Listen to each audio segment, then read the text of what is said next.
అయ్యో ఏమిటిది? మీరంతా ఎవరు? ఏం చేస్తున్నారు?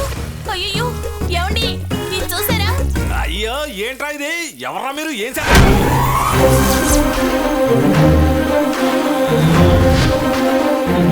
సాధారణంగా ఇటువంటి సిచ్యువేషన్స్ లో నాకు చాలా లెంగ్తీ డైలాగ్స్ చెప్పడం అలవాటు. కానీ నాకిప్పుడు అంత టైం లేదు. నా అల్లుడు ఇంట్లోంచి బయలుదేరి వెళ్ళగాని నేను ఫోన్ చేసి నీకు రమ్మని చెబుతాను. నువ్వు వెంటనే వచ్చి అక్కడ నా పిల్ల జుట్టు ఇలా పట్టుకుని ఈ డైలాగ్ చెప్పాలి. రేయ్ వాసుదేవా రారా ఇటు. తర్వాత పిల్లతో నీలాంటి అందమైన తెల్లని అమ్మాయిల కుటుంబంలో ఉంటేనే నాలాంటి వడ్డీ వ్యాపారస్తులకు డబ్బు కరెక్ట్ గా వస్తుంది. అప్పుడు నేను వచ్చి అసలు వడ్డీ పలానా టైంలోగా ఇస్తానని చెబుతాను. అది విని నువ్వు కండలు చూపించి తిరిగి వెళ్ళిపోవాలి.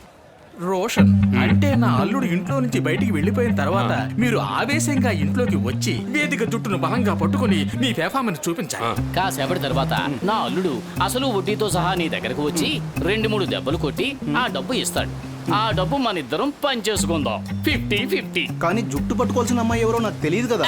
అది సరైన టైంలో నేను ఫోన్ చేసి నీకు చెబుతాను కదరా. నిన్నెవరికన్నారా బాబు? అమ్మా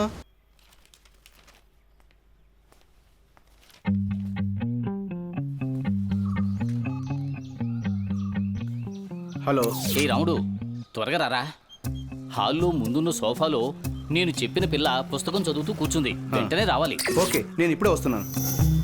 హలో జబ్బర్, నేను వేదిక డ్రాయింగ్ రూమ్ లో సోఫాలో కూర్చుంది. నువ్వు త్వరగా వచ్చేయ్. ఓకే. వేదిక మీ నాన్న లైన్లో ఉన్నారు. Hello daddy. ప్రియమైన అక్కయ్య, నాకు 48 సంవత్సరాలు, 3 పిల్లలున్నారు. సరే, నాకిప్పుడు ఇంకొకరంటే ఇష్టంగా ఏంటి? అయ్యో అయ్యో దేవుడా, ఇదిలాగే కొనసాగితే ఏం జరుగుతుందోనని నాకు. నేను చదవనండి.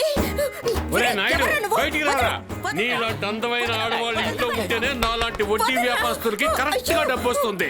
అరవకుండా కోఆపరేట్ చేయి.